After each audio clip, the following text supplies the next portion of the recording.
The old dollhouse had always fascinated me. It stood in the corner of the attic, its miniature windows reflecting the dim light like haunted eyes.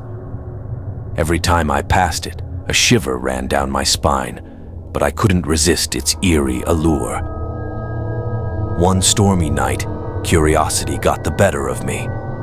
As lightning flashed and thunder rumbled, I climbed the creaking stairs to the attic, drawn to the dollhouse like a moth to a flame. The air grew thick with anticipation as I reached out to touch its weathered exterior. With a creak of protest, the dollhouse opened, revealing a meticulously crafted interior. Tiny furniture adorned each room, and delicate dolls stood frozen in time, their glass eyes watching my every move. But as I peered closer, I noticed something unsettling.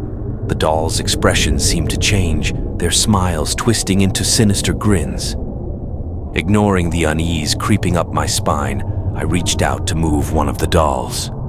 But as my fingers brushed against its porcelain skin, a chill swept through the room, and the doll's head snapped to face me with an unnatural speed.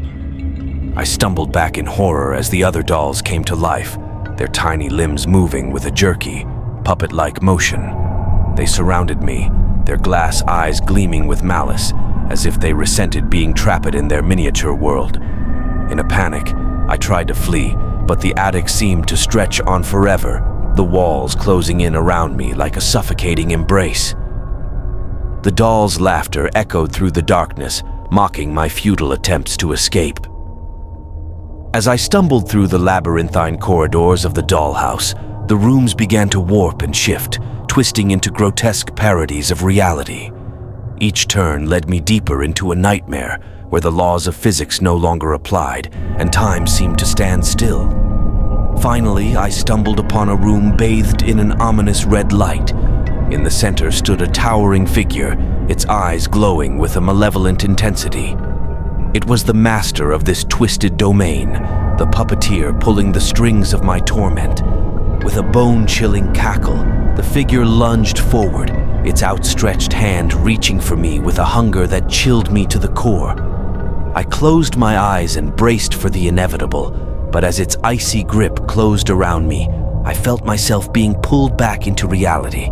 I awoke with a start, drenched in sweat, back in the safety of my own room. The storm had passed, and the dollhouse sat innocently in the corner of the attic, as if nothing had happened. But as I gazed at it with newfound horror, I couldn't shake the feeling that something sinister lurked within its miniature walls, waiting to ensnare its next victim.